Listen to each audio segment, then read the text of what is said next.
Ia să fim sufletul Bine, morții. bine, hai că ăștia numărul ăștia, sunt pe asta, stai, că sunt înapoi.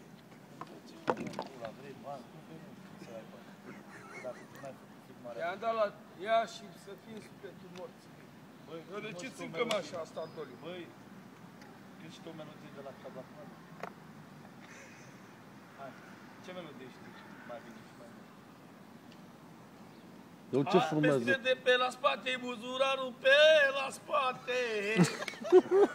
Am peste de la tot. Are și trabuc, dă imaginea pe țigară să vezi.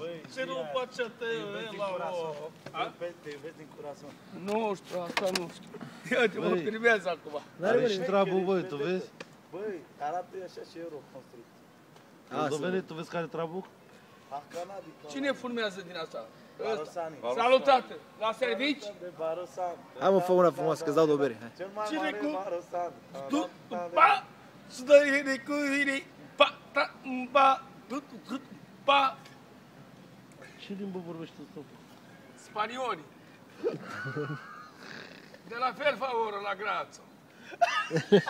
Centaur. Vezi, bă, cum să... Vă cum s-a nimerit cu moldoveană și spaniol. Băi, ai fost sportiv la viața ta? E, vezi, mă? Ce ai făcut? Unde ai jucat, mă, la sportul? Nu, am furat în Spania și nu în Italia. Am furat în Spania. Am fost până, am furat în Spania. Formul din Italia.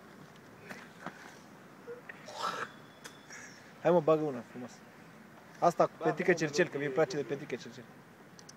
M-am găsit cu el și i-a zis bodyguardul, dă-i acolo 100 de mii săracul, că uite, am muncit săracul, toată noaptea. Câte mă frumos că-ți bagă, uite ăla ai patronul ăla. Care? Ăla care vorbește la telefon.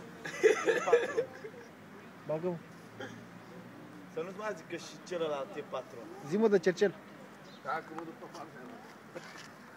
Fugi repede. Ca să ai forță, nu? Gândește-te la o melodie ca lumea. Forță, forță! Bate de... Ba, auzi, mă? Ra-pa-pa-ma-ra-ra.